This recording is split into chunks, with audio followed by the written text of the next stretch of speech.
जी, चलिए हम लोग कविता पढ़ते हैं, आप लोग अपने मॉनिटर पर भी देख सकेंगे।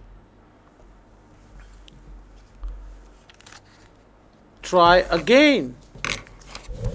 It's a lesson you should heed. It's a lesson you should heed. Try again. If at first you don't succeed, Try again. then your courage should appear. For if you will persevere, you will conquer, never fear. Try again. Try again. Once or twice, though you will fail, Try again. if you would at first prevail, Try again. if we strive, it's no disgrace. Though we do not win the race, then what should we do in the case? Try again. If you find your task is hard, Try again. time will bring you your reward. Try again. All that other folk can do, why with patience may not you? Only keep this rule in view. Try again. Again, again, again. Yes, that's correct. So, friends, हमारा विश्वास है कि आपको ये कविता सुनने में भी अच्छी लगी होगी। अब एक बार मैं चाहूँगा कि नीरजा जी इस कविता को आपके लिए पूरी तरह से पढ़ें और आप देखें कि कविता को किस तरह से पढ़ा जाता है। ज़रूर राजेश जी, मैं अपने साथियों के लिए इस कविता का पाठ करके सुनाती हूँ। Try again. It's a lesson you should heed. Try again. If at first you do not succeed, try again. Then your courage should appear. For if you will persevere, you will conquer. Never fear. Try again. Try again. Once or twice, though you will fail, try again. If you would at first prevail, try again. If we strive, it's no disgrace, though we do not win the race. What should we do in the case? Try again. If you find your task is hard, try again. Time will bring you your reward. Try again. All that other folk can do, why with patience may not you? Only keep this rule in view. Try again. That's great, thank you. बच्चों, अभी आपने देखा कि नीरजा जी ने कितने अच्छे से ये कविता आपके लिए पढ़ी। हम आपसे बता देना चाहेंगे, आपसे ये बात शेयर करना चाहेंगे कि कविता पढ़ने का या लिखने का जो उद्देश्य होता है उसमें आनंद सबसे पहली शर्त होती है। जी हाँ, बिल्कुल। कविता का संदेश होता है मन को एक सुखद अनुभूति मिलनी चाहिए और इसीलिए हम आपको बता दें कि जितनी भी कविताएं होती हैं, जितने भी गीत होते हैं, वो सब तुकांत होते हैं। जी बिल्कुल। एक पंक्ति के बाद में या दूसरी पंक्ति के बाद में इनमें हमेशा धुनें मिला करती हैं। जी।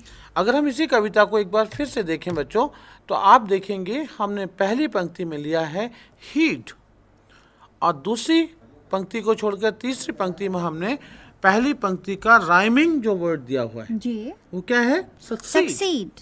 बच्चों एक बार फिर आप स्क्रीन पर देखें, हमने पहली पंक्ति में दिया है हीट और तीसरी पंक्ति में दिया है सक्सीड। तो हमने पहली और तीसरी पंक्ति की राइमिंग स्कीम को यहाँ पर देखा। फिर दूसरी पंक्ति में ट्राई अगेन और चौथी पंक्ति में फिर ट्राई अगेन। तो ये गेन गेन की एक राइमिंग स्पीड हमारे पास में आ रही है। जी। हम पांचवी पंक्ति को जो लाल अक्षरों से लिखी गई है उसको और छठी पंक्ति को सातवीं पंक्ति को लगातार देखें तो अपीयर, परसीवियर, फियर, ये सब हमको एक राइम, एक संगीत, एक धुन हमको सुनाई पड़ती है। जी। इसके बाद और आगे अगर हम चलें बच्चों तो आप देखेंगे डिसग्रेस, रेस, केस, ये जो ब्लैक और दो ब्लू लाइन्स हैं इनका एक लास्ट वर्ड्स का प्रोनाउंसिएशन है वो एक ही टोन पर ख़त्म होता है। और आगे चलें बच्चों, तो अब आप देखेंगे hard, reward, then can do, not you, then view. इस तरह से हमारे सारे के सारे जो वर्ड्स हैं कविता की आखिरी जो पंक्ति समाप्त जहाँ पर होती है उनको कहीं ना कहीं राइमिंग स्कीम के तहत ही लिखा जाता है, ताकि कविता को बाद में गीत के तौर पर भी गाया जा सके। बिल्कुल ठीक कहा आपने। अब बच्चों सबसे पहले हम इस कविता को आपको एक्सप्लेन करें, उसके पहले कुछ वर्ड्स और कुछ मीनिंग्स की हम लोग बात कर लें। यहाँ पर पहले पंक्ति में it is a lesson you should heed. What is this heed? Heed माने क्या होता है? लेकिन पहले इसको हीड से मिलते जुलते कुछ वर्ड्स हम आपको दिखाएंगे। आप देखेंगे यहाँ पर, देखिए हमने लिखा है हीड, उसके राइमिंग वर्ड्स हमने ब्लैक में लिखे हुए हैं। जो ब्लू में हैं वो न्यू वर्ड्स हैं जिनके हम आपको मीनिंग देने जा रहे हैं। But before that we would like you to learn how to pronounce them correctly. सबसे पहले उनको आप कैसे उच्चारण करें उसकी आप हमारे साथ प्रैक्टिस करेंगे, और मेरे साथ में आपकी तरफ से नीरजा जी जो हैं वो उसको रिपीट करेंगे। जी बिल्कुल। पहला वर्ड है हीड। इसके राइमिंग वर्ड्स क्या है मैडम? Succeed, feed, seed. जी हाँ, succeed, feed and seed. Second new word जो है आपका वो सक्सीड है। तो सक्सीड तो हीड का अपने आप में राइमिंग वर्ड है। जी बिल्कुल। तो again succeed, heed, feed, seed ऐसा हम लोग कर सकते हैं। जी। बच्चों थर्ड देखेंगे आप appear. Appear, bear, dear, near, fear, जी बिल्कुल। शेयर। तो ये सारे के सारे वर्ड्स देखिए। ईयर, ईयर अपने आप में जो आपका है वो कान है ना आपका जो, जी वो भी इसी टोन में आता है। जी। तो हम देखते हैं कि ई ए आर मिलके हमको ईयर का एक उच्चारण देते हैं, इनकी ध्वनियाँ उत्पन्न करते हैं। एक बार फिर हम आपके साथ में पढ़ेंगे दोनों मिलके। Appear, bear, dear, near and then persevere. Yes. Persevere भी उसी राइमिंग स्कीम का एक हिस्सा है। जी। इसके बाद बच्चों हमने लिखा है कॉन्कर। अब ये जो कॉन्कर वर्ड हमारा आया हुआ है इसमें आप देख रहे हैं इसके आगे हमने कुछ नहीं लिखा हुआ है, पर आपको पूछना चाहेंगे कि इससे मिलते जुलते कैसे वर्ड्स आप देंगे। जैसे मैं आपको एक वर्ड देता हूँ, हम लोग कह सकते हैं टैंकर, बैंकर, थिंकर। जी बिल्कुल। तो जहाँ पर कर की साउंड लास्ट में आ रही है वैसे वर्ड्स को अगर आप इसके साथ जोड़ें तो आपकी एक कविता बन सकती है। फिर हमने देखा फेल। जिस वर्ड से आपको सबसे ज़्यादा चिढ़ होती है वो क्या है? फेल। दूसरा और भी खतरनाक वर्ड उसके साथ में है जेल। और जो जेल जाता है उसकी फिर बेल होती है, जमानत हो जाती है। जी। और फिर वो रेल में बैठ करके अपने घर वापस आ जाता है। तो ये फेल, जेल, बेल, रेल और फिर बाद में प्रिवेल, ये सबका एक राइमिंग टोन है। एक बार फिर से समझ लें राइमिंग टोन आपका क्या कहता है? Fail, jail, bail, rail, prevail. इसी तरह से strive, hive, five, disgrace, pace, pace, race, race, face. Very good, face. Then reward, award, ward okay, and yard. yard, fork, lock, cock and chalk. very good, and they may say walk, chalk, okay. Yes, of course. Patience, Sense, tense, lens, view. view, review and preview. तो प्यारे बच्चों आपने देखा कि हम किस तरह से राइमिंग वर्ड्स को पढ़ते हैं। राइमिंग वर्ड्स में सबसे बड़ी चीज़ क्या होती है कि हमको ये समझ में आ जाता है कि इस तरह की स्पेलिंग वाले वर्ड्स अगर फिर से आएंगे तो अब हम उनको डिफ़िकल्ट वर्ड्स की श्रेणी में नहीं रखेंगे। एक बात और आपको बता दें कि हमने जब आपको इन वर्ड्स को दिया तो देखिए हमने ऊपर क्या लिखा हुआ है? न्यू वर्ड्स लिखा हुआ है और सामने लिखा है राइमिंग वर्ड्स ब्लैक से। हमने इनको डिफ़िकल्ट वर्ड नहीं कहा क्योंकि कोई भी चीज़ डिफ़िकल्ट नहीं होती, वो नई है आपके लिए, चूँकि पहली बार मिली हुई है इसलिए थोड़ा सा आपको मुश्किल लगता ज़रूर है, लेकिन उसको मुश्किल मानकर मत चलिए क्योंकि हमारी कविता का संदेश ही है कि ट्राई अगेन। ये तो बहुत अच्छी बात आपने बताई छात्रों को तिवारी जी, क्योंकि अगर मुश्किल मान लेंगे कोई काम जी। तो वास्तव में मुश्किल लगेगा, और अभ्यास से वही मुश्किल काम आसान हो जाएगा। बस वो अभ्यास का नाम ही है, बार बार जी प्रयत्न हाँ, करना। बिल्कुल। अब बच्चों, हम इस कविता के जो वर्ड्स आपको हमने अभी राइमिंग टोन में बताए थे, उन वर्ड्स को इस कविता के साथ में लेते जाएंगे, उनके मीनिंग्स भी आपको देते जाएंगे, आप लोगों से नोट करते चलें। जैसे पहला है, it's a lesson you should heed. ये एक पाठ है, ये एक सबक है जिसको आपको ध्यान में रखना चाहिए। तो हीड का मतलब क्या हुआ बच्चों? ध्यान में रखना। Heed means keep something in your mind. आप चाहें तो मैं टेलीटॉप पे आपको दिखा सकता हूं। हीड मीन्स ध्यान में रखना।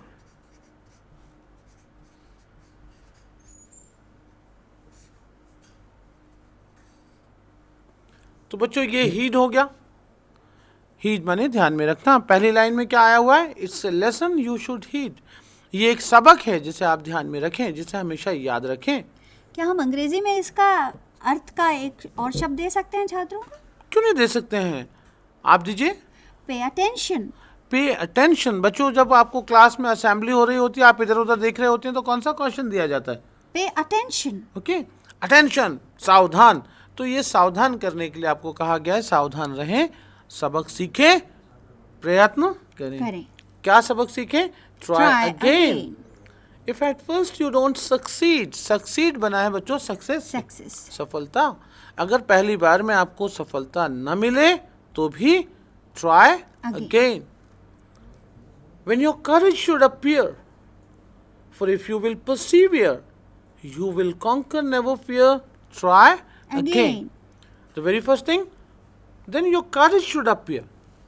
अब जब आप बार बार प्रयत्न कर रहे होंगे, पहली बार में असफल हो गया, लोग मुझे चिढ़ा भी सकते हैं। जी बिल्कुल। लोग कह सकते हैं देखो ये फेल हो गया था, फिर से आ गया। जी। ये कुछ कर नहीं पाता, फिर से आ गया। जी बिल्कुल। तो by the time when people are after you, जब लोग आपके पीछे लग गए हों, तब you need to have courage. बहुत साहस से हमको इन चीजों का, असफलताओं का सामना करना पड़ता है। बच्चों, असफलताएं जो होती हैं वो एक सबक होती हैं, उनसे सीख के हमको आगे बढ़ना चाहिए, उनसे हार मान करके नहीं बैठना चाहिए। इसीलिए कहा गया है, if at first you don't succeed, try again, then your courage should appear, for if you will persevere, persevere means try again and again, पुनः प्रयत्न करने को हम कहते हैं perseverance. For if you will persevere, you will conquer.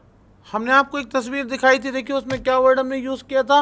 Arise, awake and stop not till the goal is conquered. Okay, conquered माने जब तक आपको मंजिल ना मिल जाए, यानी आप विजय प्राप्त न कर लें। तो यहाँ पर कहा गया है, for if you will persevere you will conquer, never fear. बिल्कुल डरो मत, अगर प्रयत्न करोगे सफलता जरूर मिलेगी, लेकिन उसके लिए जरूरी क्या है? प्रयत्न करें, try again. Once or twice though you will fail, एक बार हो सकता है, दो बार, कभी कभार 3 बार भी हो सकता है। जी। हमने सुना है कि वो जो एक मुगल आक्रांता था, शायद मोहम्मद गजनवी या महमूद गजनवी जो भी था, उसने सुना है 16-17 बार प्रयत्न किया था भारत को जीतने का। जी बिल्कुल। हर बार हार जाता था। जी। लेकिन वो ट्राई करता रहा। जी। और फिर फाइनली बेईमानी से ही सही वो जीत गया। ठीक है जी। तो बच्चों, देख रहे हैं आप कि वो 1 या 2 बार नहीं, 17 बार फेल हुआ था, but he continue trying again and again. So this is once or twice though you will fail, try again. If you would at first prevail, try again. हो सकता है पहली बार में प्रिवेल मीन्स आप सफल हो जाएं, जी, जीत जाएं। The opposite of fail is prevail. तो ऐसा नहीं है कि फिर हम लोग काम करना बंद कर दें, अब तो हमें मिल गया, then go for a better opportunity. और अच्छे से कैसे करें उसके लिए आप लोग, then you should try again to bring better results the next time. Try again. If we strive, it's no disgrace. अगर हम प्रयत्न करते हैं, कोशिश करते हैं, स्ट्राइव माने क्या होता है बच्चों? स्ट्राइव यानी कोशिश। आप लिख सकते हैं स्ट्राइव, कोशिश। try okay, if you strive, परिश्रम करना भी स्ट्राइव करना होता है। जी। If you strive, it's no disgrace. बच्चों, आप बार बार देख रहे होंगे ये TIS के पहले एक निशान लगा हुआ है, फिर हम इसको इट इज पढ़ते हैं। जी। तो एक्चुअली ये आई साइलेंट किया हुआ है कवि ने, और यहाँ पर हमने अपॉस्ट्रोफी से उसको आई को इंडिकेट किया हुआ है, but the pronunciation is it's. It's no disgrace. Grace marks होते हैं ना एग्जाम में आपके, जी बिल्कुल, कृपांक वो आपको ग्रेसफुल जीने की एक प्रेरणा देते हैं कि इस बार हमने आपको शानदार तरीके से निकाल दिया, अब अगली बार मेहनत से निकलो। तो अगर आप प्रयत्न करते हैं और असफल हो जाते हैं तो डिसग्रेस यानी बेइज्जती या अपमान आपका नहीं होगा। ग्रेस माने प्रतिष्ठा और डिसग्रेस यानी अपमान। अप्रतिष्ठा। If we strive, it's no disgrace, though we do not win the race. What should we do in this case? In the case, बच्चों हो सकता है कि हमने बहुत कोशिश की, हम सफल नहीं हुए, असफल हो गए। बहुत ज़रूरी नहीं है कि हमको सफलता मिल जाए। फिर भी जबकि हमने रेस को नहीं जीता, दौड़ को, हमने आपको पिछली कक्षा में शायद कहा भी था कि एक रेस में एक ट्रैक के ऊपर 8-10 लोग दौड़ते हैं, लेकिन फर्स्ट प्राइज़ तो एक ही आदमी को मिलता है। जी बिल्कुल। तो बाकी 9 लोग कोई बेइज्जती महसूस नहीं करते हैं, वो अगली बार और मेहनत करते हैं और फिर कोई ना कोई आके नया चैंपियन बन जाता है। हर बार आप देखते हैं नया चैंपियन बन जाता है रेस में। क्यों? क्योंकि वो कंटिन्यू रखता है अपने एफर्ट्स को, अपनी कोशिशों को वो लगातार जारी रखता है बच्चों। तो if at all you don't win the race, even then what should be do in this case? तब हमें क्या करना चाहिए ऐसे मामले में? ट्राई अगेन, फिर से कोशिश करनी चाहिए। If you find your task is hard, Neerja ji बताएंगे इसका मतलब क्या होगा? If you find your task is hard, जैसे कि मुझे लग रहा है कि बड़ा हार्ड है ये आपको बताना, तो मैंने इनके पाले में गेंद डाल दी। जी हार्ड, डिफिकल्ट, कठिन। तो बच्चों अगर लगता है कि हमारा टास्क माने क्या? काम मुश्किल है, ऐसा लगता है, तब भी मुश्किल से डर कर नहीं बैठना है। क्या करना है? ट्राई अगेन, फिर से प्रयत्न करो, मुश्किलें आसान हो जाएंगी। Time will bring you your reward, और समय से पहले कुछ भी हासिल नहीं होता है, ऐसा बड़े बूढ़े लोग कहते हैं। तो अगर हम लोग प्रयत्न करते रहेंगे तो हमारा वक्त भी आएगा जब हमें हमारा पुरस्कार मिलेगा। All that other folk can do, वो सब जो, फॉक मीन्स पीपल, लोग, दूसरे लोग कर सकते हैं। ऑल दैट, वो सब। ऑल दैट अदर फॉक, बाकी लोग, अन्य लोग, कैन डू, कर सकते हैं। वाई विथ पेशेंस, तब धैर्य के साथ, पेशेंस यानी धैर्य। Why with patience may not you, आप क्यों नहीं कर सकते हैं? बिल्कुल कर सकते हैं। अगर कोई आदमी एवरेस्ट पर चढ़ा है तो वो भी हाड़ मास का वैसा ही पुतला है जैसे आप हम हैं, बिल्कुल। तो हम एवरेस्ट पर क्यों नहीं चढ़ सकते? अगर कोई आदमी 80% मार्क्स ले आए तो हम क्यों नहीं ला सकते हैं? हमें भी उतना ही हिम्मत और पेशेंस से काम लेना पड़ेगा, उतना ही स्ट्राइव करना पड़ेगा, कोशिश करनी पड़ेगी। We can get even more than 90%. Yes, right? Of course. So, what is it? All that other folk can do, why with patience may not you? Only keep this rule in view. But what is needed? Only keep this rule in view. Patience is needed, perseverance is needed. And try again. Try again is needed. Prayatna is also So needed. what is needed? The only thing that you are supposed to keep in your mind, make a mind. क्या होना चाहिए? Try again. Try again. एक सूत्र वाक्य हमें यहाँ पर कवि ने दिया है जिनका नाम है William Edward Hickson. Edward Hickson ने हमसे क्या कहा कि सिर्फ सफलता का एक ही मंत्र याद रखिए, प्रयत्न करना मत छोड़िए। बिल्कुल ठीक है, बिल्कुल। अब बच्चों ये जो कविता है इसमें से हम आपको कुछ क्वेश्चंस लेके आए हैं। देखिए हम आपको पहले क्वेश्चन से परिचित कराते हैं। आप अपने स्क्रीन पर देखिए। What do you need to have if at first you don't succeed? अगर आप पहली बार में सफल नहीं होते हैं तो आपको क्या करने की ज़रूरत है? अब तक आप समझ गए होंगे। उत्तर हमने नीचे लिखा है। If we don't succeed at first, we should try again. अब इसी उत्तर को हमको वहाँ से ढूंढना है। देखिए कविता से हम आपको बताते हैं। फिर से देखिए यहाँ पर लिखा है If at first you don't succeed, this is the third line of the poem. Third line of the first stanza, given in blue color. It's a lesson you should heed. What should you learn? Try again. If at first you don't succeed, what should you do? Try again. And what is the next question, ma'am? When is it not a disgrace to lose? Okay. Now the second question is, when is it not a disgrace to lose? हमको अपमान नहीं लगना चाहिए। कब नहीं लगना चाहिए? आप देखिएगा यहाँ पर हमने ब्लैक लाइन में आपको दिया हुआ है, if we strive it's no disgrace. When is it not a disgrace? Even after losing the match, you know, When is it not a disgrace? When we have played nicely, Yes. right? I or the players, they may say, we have tried our level best. Yes. We have performed to the maximum capability of ours. ours. But even if we lose the match, it's It's not disgrace because we have tried. we played fairly. Yes. Right? So it's no disgrace. Definitely. And next question. Which lines tell you that if you keep on trying, you'll surely win? Okay. Which lines tell us that if we keep on trying, we'll surely win? Win. That is, we have already given you these lines, but we'll show you because the time is running out now. See, the following lines tell us that if we keep on trying, we will surely win. For if you will persevere, you will conquer, never fear, try Try again. again. Okay? I'm afraid Neerja, time is running out. हम अपने बच्चों से ये कविता कल भी जारी रखेंगे बच्चों।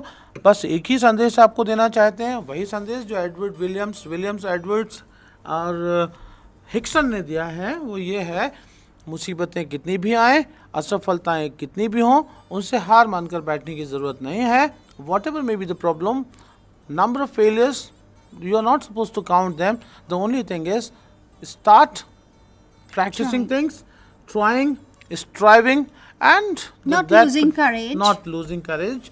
Finally, the result would definitely be in your favor. With this note, हम आपको नमस्कार करते हैं, नीरजा जी को धन्यवाद देते हैं सेटकॉम की स्टूडियो टीम को, और एक बार फिर आपसे वादा करते हैं कि अगली क्लास में आपसे हम मुलाकात करेंगे, फिर से जारी रखेंगे हमारा यही प्रयत्न, जिसको हम कहते हैं प्रयत्न Try करते again. रहो, try again. Thank you very much.